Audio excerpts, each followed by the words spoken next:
Snoop Dogg recalled being blindsided a few years ago when he took his grandson to see the Disney movie Lightyear. It's the Buzz Lightyear prequel. The 2022 animated flick features a same-sex female couple raising a child, a detail in the movie that Snoop was not prepared to explain. Take a look. Papa Snoop, how she have a baby with a woman? She a woman. Oh, it threw me for a loop. I'm like, what part of the movie was this? These are kids that we have to show that at this age, like, that part. they're going to ask questions. Yeah. They are going to ask. I don't have the answer. Snoop Dogg's comments put him in the doghouse with some, it seems. Canadian comedian Ron Sparks posted on Blue Sky, quote, Snoop Dogg 1993, I'm an actual real-life pimp on trial for the murder of a rival gang member. Snoop Dogg 2025, I can't go see any more kids' movies because I'm scared I might see two girls kiss. Pink News X account posted, quote, AFL insisted Snoop Dogg was no longer problematic just before he made anti-LGBTQ plus remarks. The AFL is the Australian Football League. Oh, okay. And Snoop Dogg is set to perform at the final game. Many are now calling on the organisation. We're having some prompter problems here, so bear with us. But many on the organisation are calling for them to apologise in some fashion. Who, the Australians have to apologise? I think the Australians have to apologise. Snoop Dogg is hanging out with them? I think so. He said he said bad things. Thought it was, so... What do you think of this, Robby? What do I think? I didn't see this movie, by the way. Okay. I see a lot of Pixar movies, a lot of Disney movies, like the Toy Story saga, but didn't see this movie. I simultaneously think that Disney does a uniquely terrible job in a lot of its properties.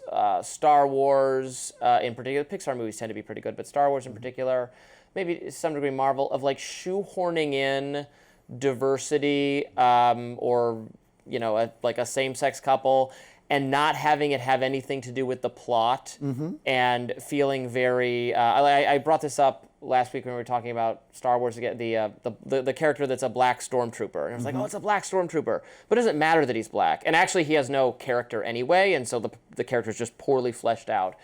I think people maybe don't know how to react when it's like, yeah, here's a same-sex couple because we're pushing progressivism, but it doesn't have anything to do with the movie, and it's almost there as some kind of prop, and that makes no one happy. And maybe that was the case in this Lightyear movie, which I didn't see, so I don't know.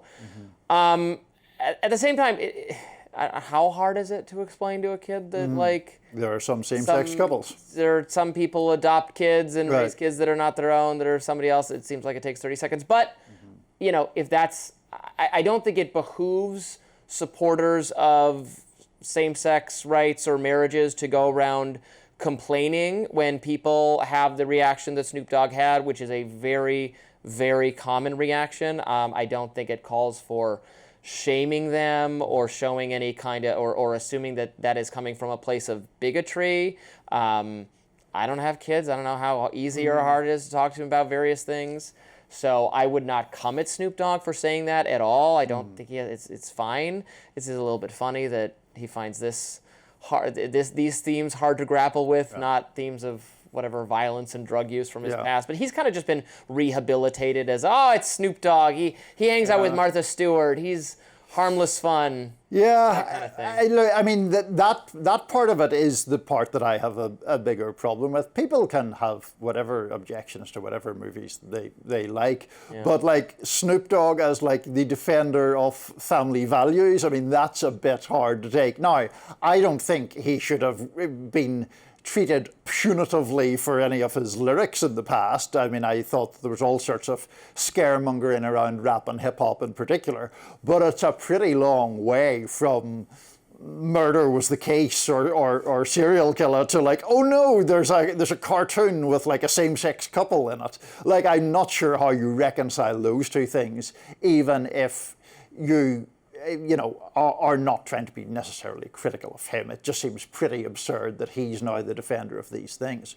In relation to the progressivism that you talked about, you know, I don't love watching a movie or any kind of piece of art where I just think that a character or a storyline has been inserted as a form of virtue signaling. I think it tends to make art itself fall kind of flat.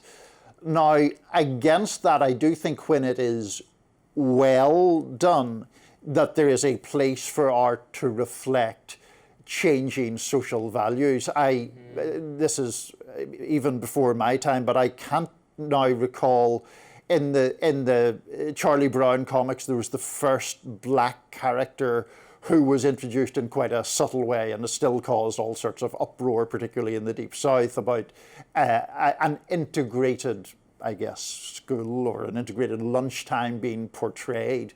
That sort of thing seems to me nice and admirable and good when it's not just done in some agitprop kind of crude way. So obviously I have no problem with same-sex couples being portrayed in Disney movies or anywhere else. I would not have been objecting. I don't think it is very hard to explain it to children. I do take the point that sometimes it can be clunkily done.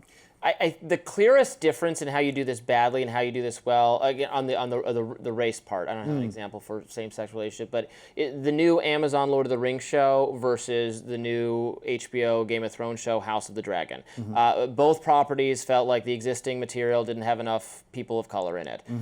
So this new Lord of the Rings show has like black elves and black dwarves, which people find very virtuous. Doesn't seem to make a lot of sense. Like, why would dwarves have different skin color? They live under the earth. It doesn't. It never amounts to anything. There's no tension between white and black dwarves. It's just some of them are portrayed by black actors.